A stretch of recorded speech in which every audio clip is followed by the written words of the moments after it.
Already पता है, ठीक है। और अब मैं उसको किससे मल्टीप्लाई कर रहा हूँ, ई रेस टू ए एक्स से मल्टीप्लाई कर रहा हूँ। तो ये सेम वैसा ही है जैसे हम लोग लैपलास ट्रांसफॉर्म में करते थे ना, कि किसी को शिफ्टिंग प्रॉपर्टी की ई रेस टू ए एक्स से मल्टीप्लाई करेंगे तो कैसे करते हैं, सेम वैसे यहाँ पे भी है कि सबसे पहले जो एफ ऑफ डी था ना, डी पे सिर्फ क्या ऐड कर दो, ए। बट यहाँ रखना कि यहाँ पे ई रेस टू ए एक्स है तो यहाँ पे भी डी प्लस ए ही ऐड करना है। और फिर इस ई रेस टू ए एक्स को साइड में कर दो और इस एफ ऑफ डी प्लस ए को इस वी पे ऑपरेट कर दो। और ये वी के बारे में अपने को ऑलरेडी पता है। क्लियर है सबको ये?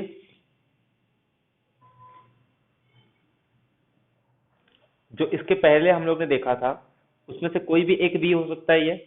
अब उसी को मैं ई रेस टू ए एक्स से मल्टीप्लाई कर रहा हूँ, ठीक है। अब उसको ई रेस टू ए एक्स से मल्टीप्लाई कर रहा हूँ और इसका मुझे पर्टिकुलर इंटीग्रल निकालना है। तो मैं ई रेस टू ए एक्स को साइड में रखूंगा और यहाँ पे जो ए है ना, डी को रिप्लेस कर दूंगा डी प्लस ए से और इसको ऑपरेट करूंगा बचे हुए वी पे। क्लियर है सबको ये भी?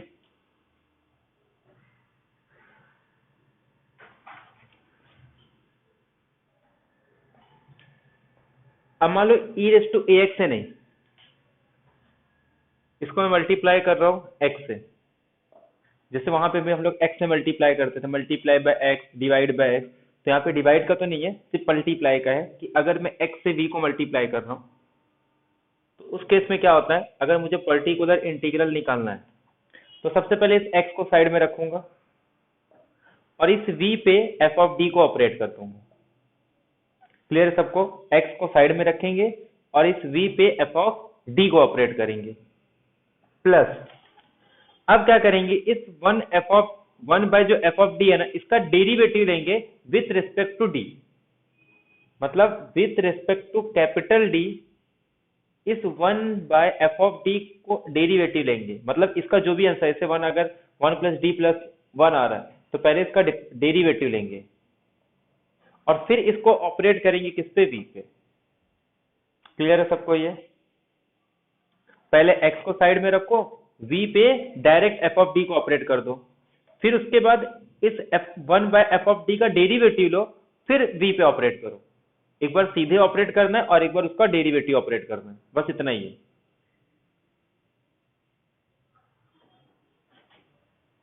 तो ये क्लियर है दोनों?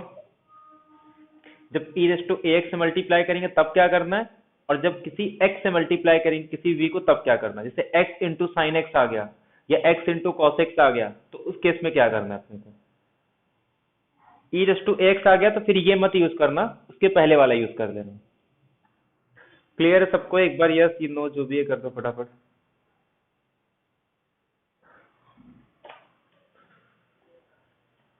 तो ये अपना पर्टिकुलर इंटीग्रल पूरा कंप्लीट हो गया, ठीक है।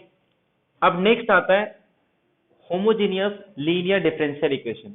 एक्चुअल में ये होमोजीनियस इसके वजह से इसका नाम नहीं पड़ा है, इसका और एक नाम है कॉची आइलर इक्वेशन।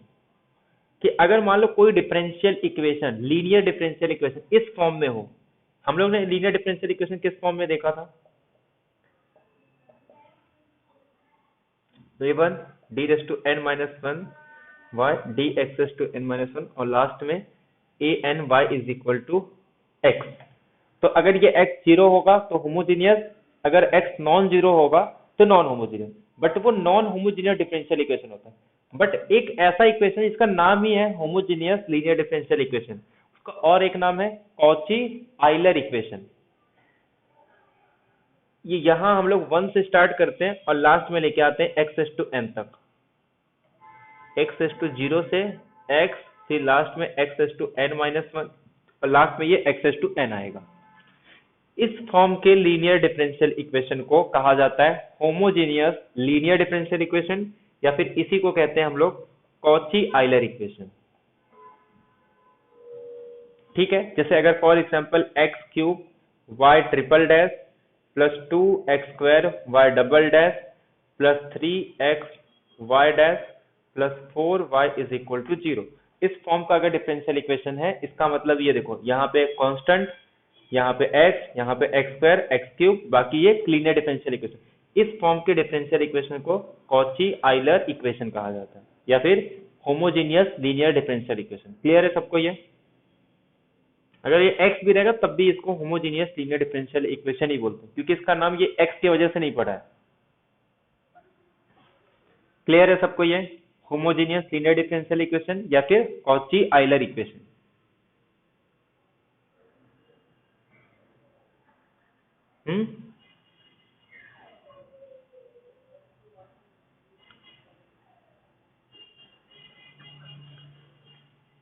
अब इसको सॉल्व करने का मेथड क्या है, तो पहले इसको कन्वर्ट किया जाता है किसमें, लीनियर डिफरेंशियल इक्वेशन जो हम लोग किए ना उसके फॉर्म में इसको कंप्लीट करेंगे, अरे कन्वर्ट करेंगे। उसको कन्वर्ट करने के लिए सबसे पहले हम लोग क्या करते हैं, यहाँ जहां पे भी अपने को x दिखा है उसको रिप्लेस करेंगे e रेस टू जेड से। तो यहाँ से z की वैल्यू क्या आ जाएगी, log x। दोनों साइड log अप्लाई कर देंगे तो अपने पास z की वैल्यू log x आ गई। एक नया ऑपरेटर यूज करते हैं, d is equal to D by D Z. तो dy बाय dx क्या हो जाएगा, पहले y को z के रिस्पेक्ट में करूंगा और फिर z को x के रिस्पेक्ट में। अगर मैं z को x से डिफरेंशिएट करूं तो log x का डेरिवेटिव क्या आ जाएगा, 1/x। तो ये आ जाएगा dy बाय dz 1/x। तो देयरफॉर जहां पे भी x into dy by dx लिखा है उसको मैं लिख सकता हूं dy बाय dz। तो dy बाय dz क्या है अपने पास, dy। ठीक है, तो x dy बाय dx को मैं क्या पुट कर सकता हूँ, dy। ऐसे ही जब मैं D square dy by dx निकालूंगा तो ये आ जाएगा डी माइनस 1। ऐसे ही जब मैं x क्यूब निकालूंगा, x cube D cube by D X cube, ये क्या आ जाएगा अपने पास, D minus 1 D minus 2 y। ऐसे 4 करेंगे तो ये D minus 1 D minus 2 D minus 3। ऐसे n करेंगे तो D minus 1 solve up to D minus n plus 1 y। Clear है सबको ये, तो फिर ये किसमें कन्वर्ट हो जाएगा,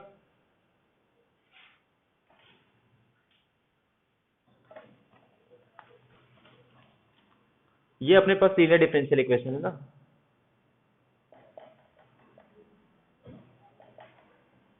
x raise to n minus 1 D raise to n minus 1 और ऐसे यहाँ पे क्या आएगा, कोएफिशिएंट भी रहेगा ना यहाँ पे a naught y a1 y dy by dx, ऐसे लास्ट में an। ठीक है, ये अपने पास एक डिफरेंशियल इक्वेशन हो गया, इसको क्या बोलते हैं, होमोजीनियस डिफरेंशियल इक्वेशन। तो अब इसको कुछ कन्वर्ट करना है ना, इसको सिंपल किसके फॉर्म में लेके आना है, कुछ मतलब ये x रेस टू n को गायब करना है। तो इसको सॉल्व करने पे किसके फॉर्म में आ जाएगा, ये D minus 1 solve up to D minus ये 1 से लेके n माइनस 1, या फिर simple D minus n plus 1 लिख सकते हैं इसको। ऐसे ये क्या होगा अपने पास, D minus 1 D minus n minus 2 मतलब D N plus 2। D Y by D को किससे लिख सकते हैं, सिंपल डी से। ऐसे यहाँ पे जो D square Y D X square X, इसको किससे रिप्लेस करेंगे हम लोग, सिंपल डी माइनस 1 से। यहाँ पे x आएगा, x D Y by D को किससे रिप्लेस करेंगे, सिंपल d से। तो ये ऐसे पूरा कन्वर्ट हो जाएगा किसमें, एक नए ऑपरेटर में जिसमें d की वैल्यू क्या है, डी बाय डी जेड में। पहले ये y के टर्म में था, अब किसके टर्म में आ गया, ये z के टर्म में आ गया।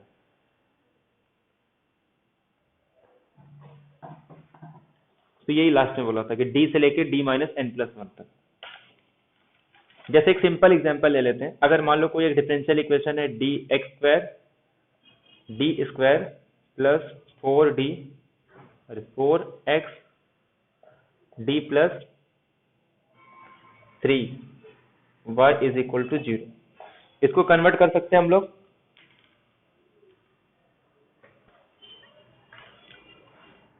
तो क्या बनेगा, नया जो अपने पास बनेगा उसका आंसर क्या आएगा बोलो,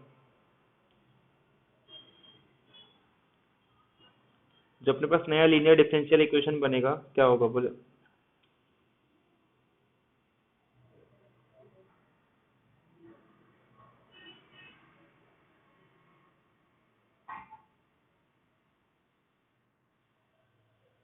डी इंटू डी माइनस 1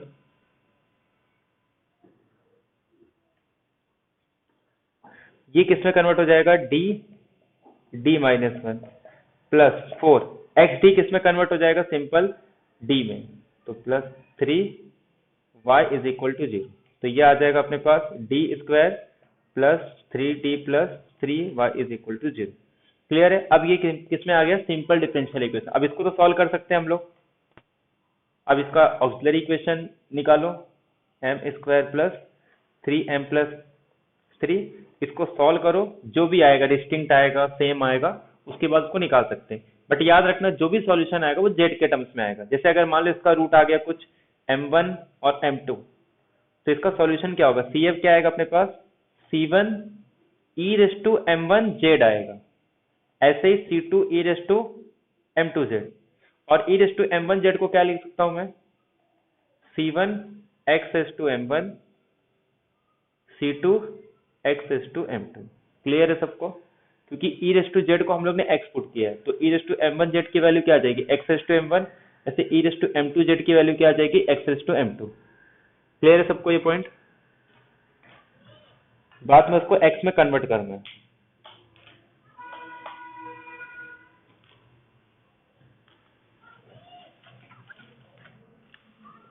ऐसे एक और होता है Legendre linear differential equation, same method से, बट डिफरेंस क्या है, यहाँ पे हम लोग x square x raise to N minus one इससे मल्टीप्लाई कर रहे हैं ना, वहां पे ये लीनियर के फॉर्म में होगा, एक्स नहीं होगा, A X plus B raise to square मतलब एन, ऐसे A X plus B raise to N minus one, ऐसे लास्ट में मतलब ये जो एक्स सिंपल एक्स है ना, वो सिंपल एक्स नहीं रहेगा, वो ए एक्स प्लस बी रहेगा, ए एक्स प्लस बी रहेगा, तो इस फॉर्म में रहेगा, उसको बोलते हैं Legender differential linear differential equation. तो उसको भी सेम ऐसे ही कन्वर्ट करना है। इसमें x को e रेस टू जेड ले रहे हैं, उसमें ए एक्स प्लस बी को e रेस टू जेड लेंगे। अगर x की वैल्यू निकालना है उसको, तो x is equal to e raise to z, b को ये साइड लेके आएंगे और a को यहाँ पे, तो ये मेरे पास x आ जाएगा। जब कन्वर्ट करना रहेगा तो x को इससे रिप्लेस कर देंगे। बाकी सेम प्रोसीजर है जैसे होमोजीनियस लीनियर डिफरेंशियल इक्वेशन होगा। इसका क्वेश्चन कभी भी सेट में नहीं आया है, ठीक है। तो यहां तक किसी को भी कुछ डाउट है?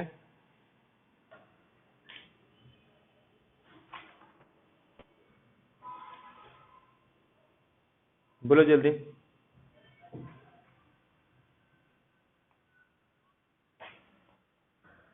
इसमें सबसे इंपॉर्टेंट सिर्फ लीनियर डिफरेंशियल इक्वेशन ही था, वो भी सिर्फ CF, पर्टिकुलर इंटीग्रल का भी इतना नहीं पूछते। होमोजीनियस तो इंपॉर्टेंट है, बाकी सब एग्जाम में सेट के लिए इतना इंपॉर्टेंट नहीं। अब सबसे इंपॉर्टेंट कॉन्सेप्ट आता है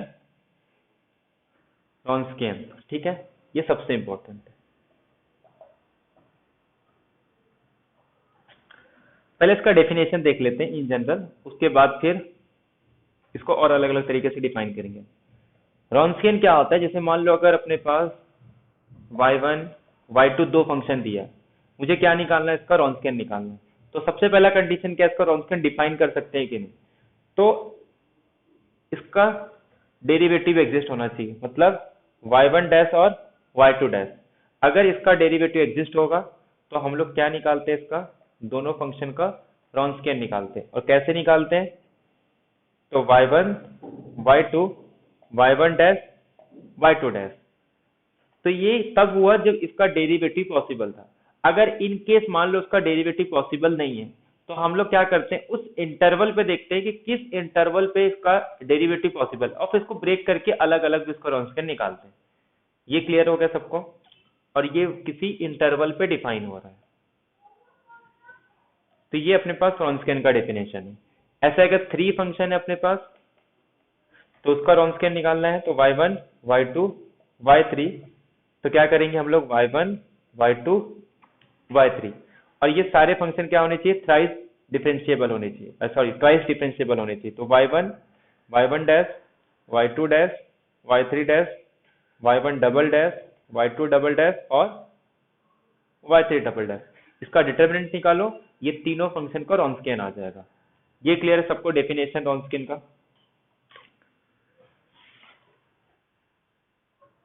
हाँ, तो इसका भी यूज होता है जब हम लोग पर्टिकुलर इंटीग्रल निकालना चाहते हैं।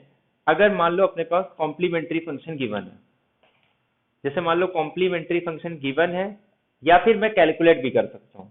अगर मेरे पास होमो डिफरेंशियल इक्वेशन दिया है तो उसका कॉम्प्लीमेंट्री फंक्शन निकाल सकते हैं।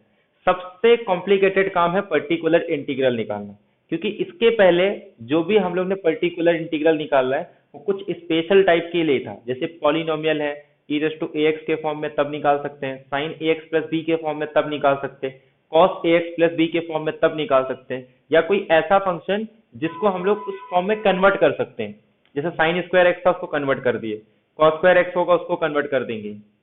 बट कुछ फंक्शन ऐसे होंगे जिसको उस फॉर्म में कन्वर्ट नहीं कर सकते, तो हम लोग क्या करेंगे, वहां पे यूज करते हैं method of variation of parameter.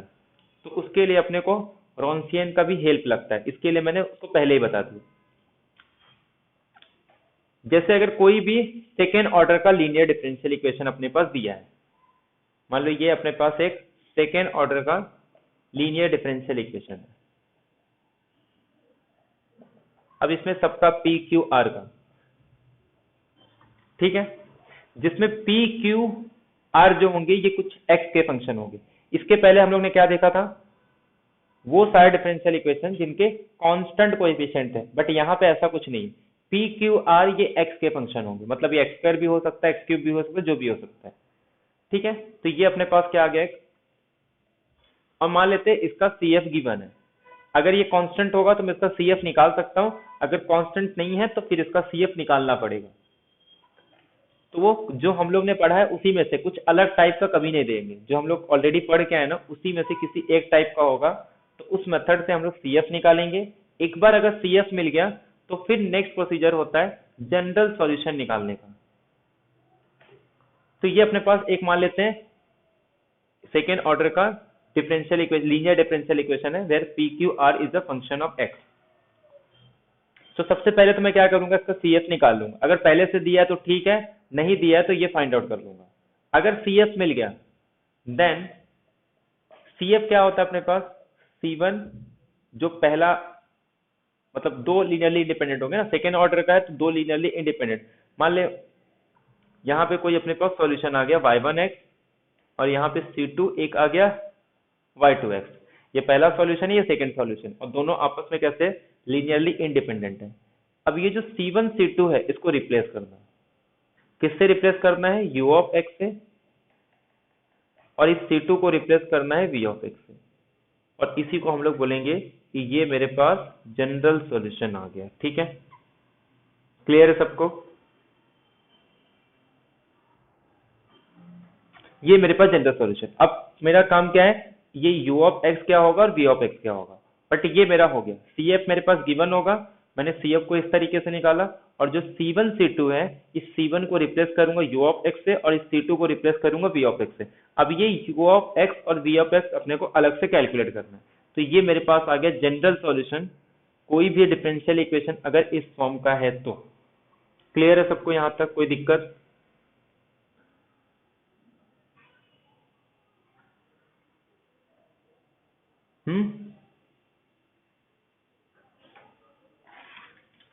यहां तक किसी कुछ प्रॉब्लम है?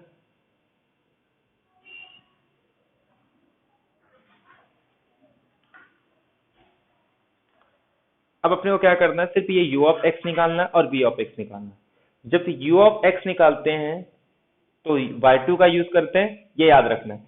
u ऑफ x निकालने के लिए हम लोग y2x का यूज करेंगे, और v ऑफ x निकालने के लिए किसका यूज करेंगे, y1x का यूज करेंगे। तो जब भी अपने को u ऑफ x निकालना है तो इंटीग्रेट करना होता है, और इसको निकालने के लिए किसका यूज करेंगे, y2 का। तो y2 को मल्टीप्लाई करेंगे r से अपॉन जो हम लोग ने रॉन्सकियन कैलकुलेट किया है, dx प्लस सी। ऐसे ही v ऑफ x क्या होगा अपने पास, यहाँ पे माइनस होता है, यहाँ पे प्लस पे, u ऑफ x पे y2 का यूज किए थे, यहाँ पे किसका यूज करेंगे, y1 का। तो y1 r upon w dx plus c2। ये इंटीग्रेशन सॉल्व करो, इसकी वैल्यू यहाँ पुट करो, v ऑफ x सॉल्व करो, इसको यहाँ पुट करो, अपने पास आंसर मिल जाएगा। यहाँ तक किसी को कोई प्रॉब्लम?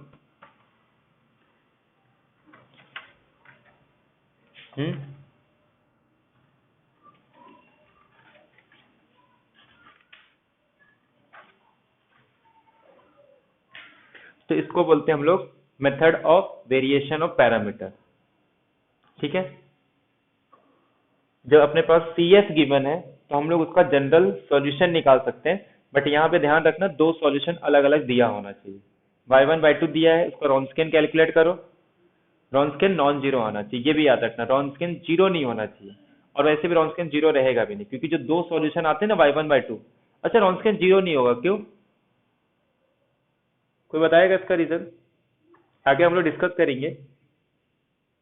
हाँ, क्योंकि वो लीनियरली इंडिपेंडेंट सॉल्यूशन है, और आगे हम लोग पढ़ेंगे कि अगर वो लीनियरली डिपेंडेंट है तो रॉन्स्कियन उसका क्या होना चाहिए, जीरो होना चाहिए। जनरल नहीं, इस केस में अगर वो इस टाइप का डिफरेंशियल इक्वेशन है तो उस केस में क्या होता है कि अगर उसका रॉन्स्कियन, सॉरी, अगर वो लीनियरली डिपेंडेंट है तो उसका रॉन्स्कियन क्या होना चाहिए, मस्ट भी जीरो होना चाहिए। बट अगर लीनियरली इंडिपेंडेंट है तो उसका रॉन्स्कियन हमेशा क्या होता है, नॉन जीरो आता है।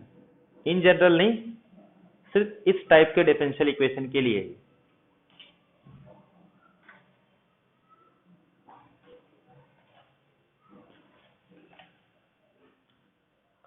अब हम लोग बोलो। हाँ बोल प्रतीक। किसमें? हाँ हाँ। इस बार ना वही उसमें वो गिन के वही चार पांच क्वेश्चन ही बनता है, उसके अलावा कुछ बनता नहीं है। हाँ, वो इस बार साइन का डाल दिया था, तो याद रखना रॉन्स्कियन कभी साइन भी नहीं चेंज करता, वो या तो पॉजिटिव होगा या तो निगेटिव होगा या तो जीरो हो जाता है, ठीक है। और बाकी कुछ, हाँ बस वही एक है, और कुछ होता नहीं। रॉन्स्कियन या तो जीरो होगा, साइन भी नहीं चेंज करता, ये सब नहीं पता बाकी। और उसमें तीन चार टाइप के क्वेश्चन, बाकी कुछ अलग आता नहीं है। और रॉन्स्कियन कभी अपना साइन नहीं चेंज करता, या तो वो पॉजिटिव रहेगा या तो निगेटिव रहेगा, या तो फिर जीरो ही हो जाएगा, कभी भी ऐसा कट नहीं करेगा वो, ठीक है। तो यहां तक किसी को कोई दिक्कत? हम्म। और कोई टॉपिक तो बचा नहीं है ना अपने पास?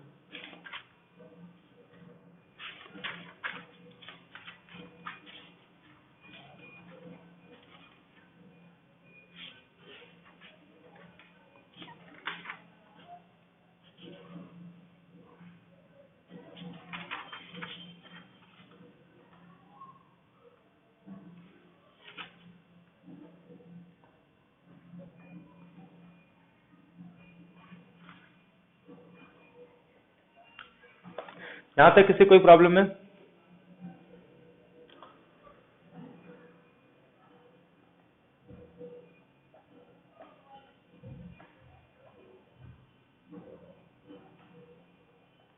कब से हम लोग बार बार यूज कर रहे हैं लीनियरली डिपेंडेंट, लीनियरली इंडिपेंडेंट, तो अब डिस्कस करते हैं लीनियरली डिपेंडेंट और इंडिपेंडेंट।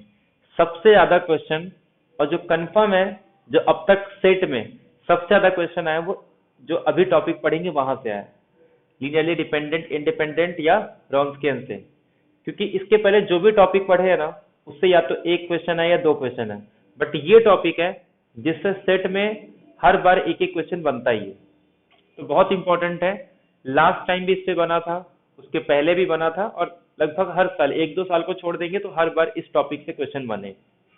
तो सबसे पहला कॉन्सेप्ट पढ़ते हैं हम लोग कि लीनियरली डिपेंडेंट और इंडिपेंडेंट फंक्शंस क्या होते हैं, कि कब किसी फंक्शन को बोलेंगे वो लीनियरली आपस में डिपेंडेंट है या लीनियरली इंडिपेंडेंट है।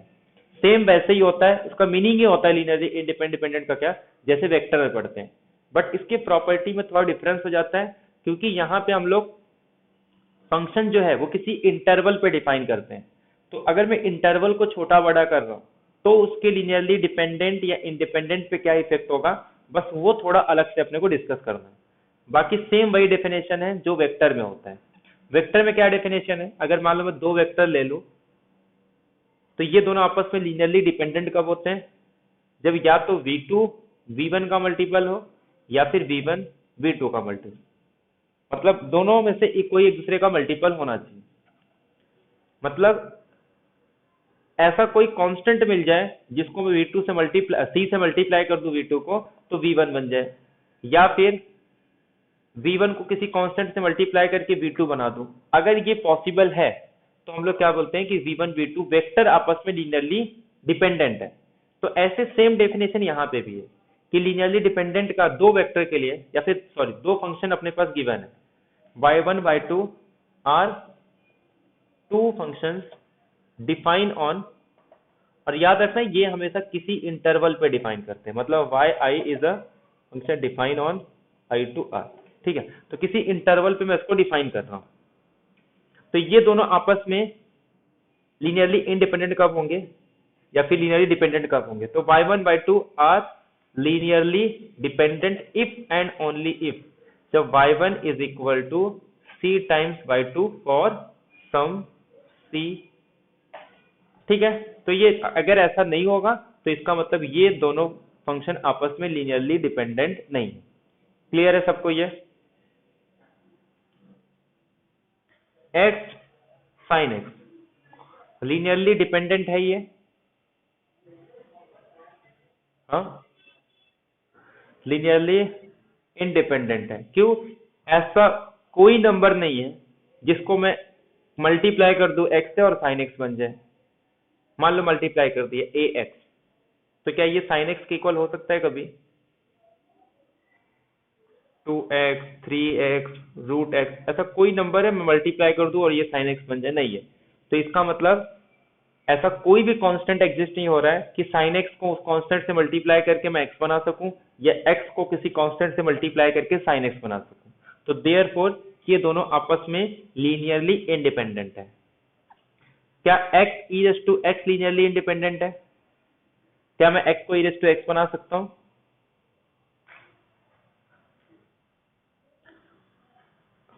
e रेज़ टू x और sin x लीनियरली इंडिपेंडेंट है?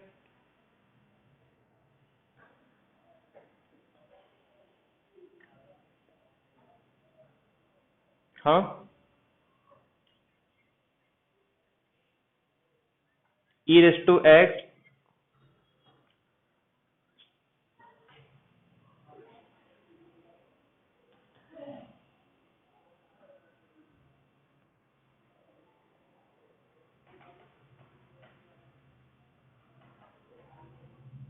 ये है आपस में लीनियरली डिपेंडेंट इंडिपेंडेंट। डिपेंडेंट कैसे?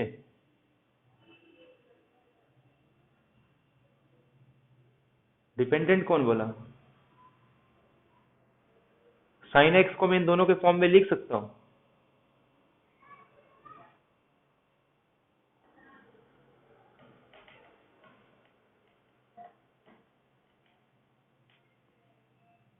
ये होगा ना, मैं इसको हाफ से मल्टीप्लाई कर दूं तो बन जाएगा sin hx is equal to e raise to x minus e raise to minus x by 2। मैंने क्या किया, इन दोनों फंक्शन को सिर्फ 2 से मल्टीप्लाई, कांस्टेंट से मल्टीप्लाई किया, या फिर इन दोनों के लीनियर कॉम्बिनेशन का यूज करके साइन।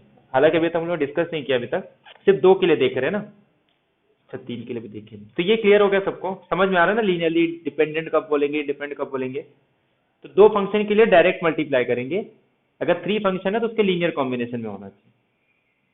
बट ऐसे हम लोग डिफाइन नहीं करते।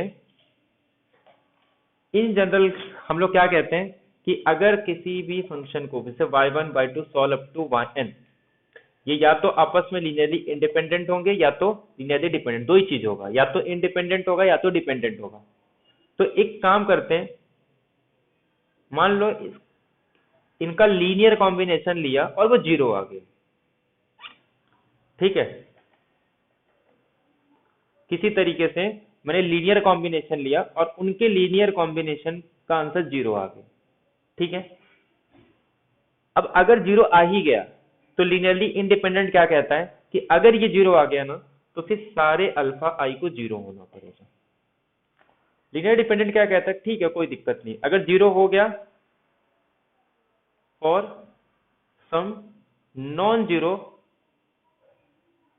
अल्फा आई, हो सकता है कि कुछ कांस्टेंट 0 नहीं है फिर भी उनका लीनियर कॉम्बिनेशन 0 बन गया। बट लीनियरली इंडिपेंडेंट क्या कहता है कि नहीं, अगर इनका 0 आ गया इसका मतलब ये तभी हो सकता है जब सारे के सारे अल्फा आई 0 हो, अदरवाइज कभी भी इनका लीनियर कॉम्बिनेशन 0 नहीं होगा। अगर एक भी नॉन जीरो वेक्टर आया तो इनका लीनियर कॉम्बिनेशन कभी जीरो नहीं हो सकता। ऐसे कौन कहता है? Linearly independent. और लीनियर डिपेंडेंट का मतलब क्या है कि इनका समेशन जीरो हो जाएगा। हो सकता है कि कुछ अल्फा आई मेरे नॉन जीरो हो। ये पॉइंट क्लियर है सबको?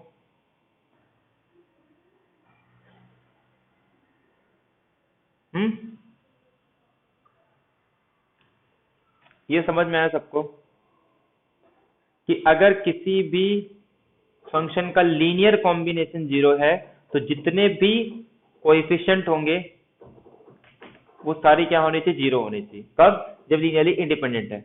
लीनियरली डिपेंडेंट में ऐसा कुछ नहीं है, लीनियर कॉम्बिनेशन जीरो हो सकता है चाहे उसके सारे अल्फा ही नॉन जीरो रहेंगे फिर भी। अच्छा, अगर ये सारे अल्फा ही जीरो है तो इसका मतलब मैं इसको राइट साइड में लेके जाके किसी कांस्टेंट को अपॉन में भी नहीं लिख सकता हूँ, बट यहाँ पे तो लिख सकता हूँ ना। तो ये तो छोड़ देते हैं क्योंकि अल्फा आई जीरो जीरो आ गया तो मैं अल्फा आई को डिवाइड नहीं कर सकता। बट इस केस में क्या हो गया, जैसे मान लो मेरे पास कुछ alpha one Y one, alpha two Y two, alpha three Y three is equal to zero. तो therefore alpha one Y one minus alpha two Y two plus alpha three Y three, तो Y one is equal to minus alpha two Y two alpha three Y three upon alpha one. ऐसे लिख सकता हूं मैं इसको अगर मेरा alpha one non zero है तो। अगर अल्फा टू नॉन जीरो होता तो मैं अल्फा टू के फॉर्म में लिख लेता, अगर अल्फा थ्री नॉन जीरो होता तो अल्फा थ्री के फॉर्म में। बट इस तरीके से लिख सकता हूं कि नहीं मैं? क्योंकि तीनों में से डिपेंडेंट है, इसका मतलब क्या है कि तीनों में से एक तो अल्फा आई मेरा नॉन जीरो है, क्योंकि अगर सब जीरो आ गया तो वो क्या बन जाएगा? Linearly independent. अगर लीनियर डिपेंडेंट है इसका मतलब या तो अल्फा वन नॉन जीरो है, या तो अल्फा टू नॉन जीरो है, या तो अल्फा थ्री नॉन जीरो है। समझ में आ रहा है सबको? क्योंकि अगर सारे जीरो हो गए तो फिर वो लीनियरली इंडिपेंडेंट हो जाएगा। इसका मतलब एक तो अल्फा आई नॉन जीरो है, तो मान लेता हूं कि अल्फा वन नॉन जीरो है, बाकी सब जीरो है चलेगा, तो मतलब मैं इस फॉर्म में लिख सकता हूं इसको। लेकिन यही चीज मैं लीनियरली इंडिपेंडेंट में नहीं लिख सकता हूं, क्योंकि उसमें अल्फा वन भी जीरो आ रहा है, अल्फा टू भी जीरो आ रहा है, अल्फा थ्री भी, तो इसको मैं ऐसे नहीं लिख सकता हूं। दोनों में डिफरेंस समझ में आ रहा है? हेलो,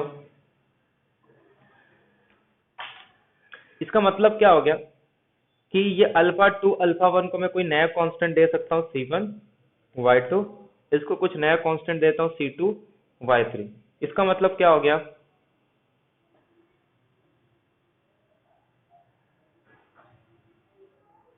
कि y1 को y2 y3 ने मिलके बनाया है, मतलब यही दो लीनियरली इंडिपेंडेंट थे। ये y1 तो इन दोनों पे डिपेंड कर रहा था। y1 को किन का यूज करके बनाया गया? y2 y3 का यूज करके। मतलब लीनियरली इंडिपेंडेंट सॉल्यूशन तो दो ही थे, इन दोनों के लीनियर कॉम्बिनेशन से y1 को बिलोंग किया गया, जबकि उस केस में वैसा नहीं हो पा रहा था ना। अगर वो जीरो हो जा रहा है तो मैं ऐसे इस फॉर्म में लिख ही नहीं पा रहा हूँ। इसका मतलब क्या है कि कोई भी फंक्शन एक दूसरे के लीनियर कॉम्बिनेशन से नहीं बनाया गया है। तो अगर लीनियर कॉम्बिनेशन से बना रहा हूँ मतलब ये वेक्टर ये फंक्शन इनके साथ लीनियरली इंडिपेंडेंट नहीं है, ये डिपेंड कर रहा है, इन दोनों पे डिपेंड कर रहा है। तो बाय डेफिनेशन समझ में आया सबको लीनियरली इंडिपेंडेंट और लीनियरली डिपेंडेंट का मीनिंग? और जो समेशन के फॉर्म में लिखा था उसका मीनिंग क्या है?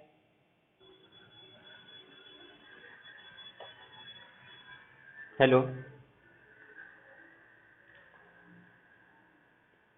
क्लियर है? एक बार जल्दी जल्दी फटाफट बोलो। तो ये अपने पास दो डेफिनेशन हो गए, लीनियरली डिपेंडेंट और लीनियरली इंडिपेंडेंट। अब इसमें एक क्वेश्चन बनता है कि जैसे मान लो एक इंटरवल है आई कंटेन कर रहा है जे के अंदर। मान लो मेरे पास f1 f2 ये एक फंक्शन है, are two functions define on J. J में डिफाइन हो रहा था, आई में तो ऑटोमेटिक हो जाएगा। ठीक है, जे में एक फंक्शन डिफाइन हो रहा है, जब जे पे हो रहा है तो आई पे भी होगा, और आई कंटेन कर रहा है जे के अंदर। तो दो इंपॉर्टेंट रिजल्ट याद रखना है कि f1 f2 अगर ये लीनियरली इंडिपेंडेंट है ऑन आई तो implies दैट कि f1 f2 are linearly independent on G. मतलब आई पे अगर लीनियरली इंडिपेंडेंट है तो अगर मैं सेट को बड़ा कर दूं, सॉरी सेट को नहीं, जिस इंटरवल पे डिफाइन कर रहे हैं अगर उस इंटरवल को बढ़ा भी दूं तब भी उस पर लीनियरली इंडिपेंडेंट होगा। Second, F1 F2 are linearly dependent है J पे, तो implies that F1 F2 are linearly dependent होगा I पे। मतलब किसी बड़े सेट पे अगर वो लीनियरली डिपेंडेंट है तो उसके छोटे सेट पे भी वो हमेशा लीनियरली डिपेंडेंट होगा। क्लियर है ये दोनों स्टेटमेंट? बाकी कुछ नहीं कह सकते, बाकी इसका दो स्टेटमेंट और भी बना सकते हैं, बट ये दो याद रखना है, इसके अलावा कुछ भी आए तो वो स्टेटमेंट कभी भी राइट नहीं होगा। क्लियर है सबको ये?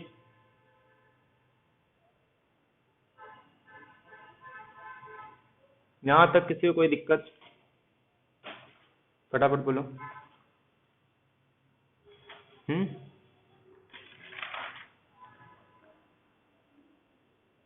हेलो। हम्म, हाँ बोल बोल। हाँ, हम लोग लीनियरली इंडिपेंडेंट वेक्टर, सुन सुन, हम लोग y1 y2 को नहीं बढ़ा रहे। वेक्टर में क्या करते थे, y1 y2 अगर लीनियरली इंडिपेंडेंट है तो y1 y2 y3 linearly independent होगा कि नहीं, ये नहीं, तो वो वेक्टर को बढ़ाते थे ना। यहाँ पे वेक्टर कहाँ बढ़ा रहे हैं हम लोग? अभी एग्जाम्पल मिल जाएगा, समझ में आया? तो दोनों को मिक्स नहीं करना है। वहां पे कैसा था कि अगर y1 y2 लीनियरली इंडिपेंडेंट है तो y3 ऐड करूंगा तो हो सकता है वो उसके साथ लीनियरली इंडिपेंडेंट ना हो ना, तो वो वेक्टर को ऐड करते थे। यहाँ पे कुछ वेक्टर को ऐड कर रहे हैं क्या हम लोग? ये तो दो ही है ना। वो तो जिस इंटरवल पे डिफाइन हो रहा है, इंटरवल को छोटा बड़ा कर रहे हैं, वो अलग अलग चीज है, वो दोनों वो अलग है। वहां पे हम लोग वेक्टर को बढ़ाते हैं। मतलब अगर y1 y2 लीनियरली इंडिपेंडेंट है तो y1 y2 y3 linearly independent हो भी सकता है, नहीं भी हो सकता, डिपेंड करता है। लेकिन उसके छोटे वाले सेट हमेशा लीनियरली इंडिपेंडेंट होंगे। बट इस केस में ऐसा कुछ कर रहे हैं हम लोग नहीं ना। ये तो जिस इंटरवल पे डिफाइन हो रहा है वो इंटरवल पे हम लोग इसी दो फंक्शन को चेक कर रहे हैं, हम लोग ने फंक्शन को नहीं बढ़ाया है। जैसे ये F1 F2 है, मैंने एक और F3 ले लिया, तो अगर ये लीनियरली इंडिपेंडेंट है ना तो F3 नीड ना, उसके बारे में कुछ नहीं बोल सकते। लेकिन अगर मैं इसको हटा दूं, या फिर F1 F2 F3 linearly independent है और उसमें से एक वेक्टर को हटा भी दूंगा ना तब भी ये लीनियरली इंडिपेंडेंट होगा, तो ये यहाँ पे भी होल्ड होता है। डिफरेंस क्लियर हुआ ना? वो अलग चीज है, वो यहाँ पे भी होल्ड होगा, लेकिन वो फंक्शन जो हम लोग कम ज्यादा करेंगे तो। बट यहाँ पे फंक्शन दो ही है, हम लोग जिस इंटरवल पे डिफाइन कर रहे हैं उसकी बात कर रहे हैं। ये क्लियर हो गया सबको? तो डेफिनेशन और उससे रिलेटेड सिर्फ ये दो रिजल्ट। अब इसके आगे से हम लोग जनरल देखेंगे नहीं, दो रिजल्ट और बता देता हूँ इससे और रॉन्सकियन से रिलेटेड। उसके बाद जो भी देखेंगे ना, स्टैंडर्ड जो सेकेंड ऑर्डर का लीनियर डिफरेंशियल इक्वेशन है उससे रिलेटेड जो एग्जाम्पल है वही करेंगे, मतलब उससे रिलेटेड जो थ्योरम्स है। ये क्लियर हो गया सबको? क्योंकि रॉन्सकियन के लिए कंडीशन क्या होता है, जो फंक्शन है उसका डिफरेंशिएबल होना चाहिए। तो वहां पे बहुत सारी प्रॉपर्टी चेंज हो जाती है। यहां तक किसी कोई दिक्कत है? लीनियरली डिपेंडेंट इंडिपेंडेंट में कोई किसी कुछ प्रॉब्लम है? फिर लास्ट वीडियो में हम लोग उससे रिलेटेड क्वेश्चन और कुछ और दो तीन टॉपिक प्रॉपर्टी डिस्कस करते हैं।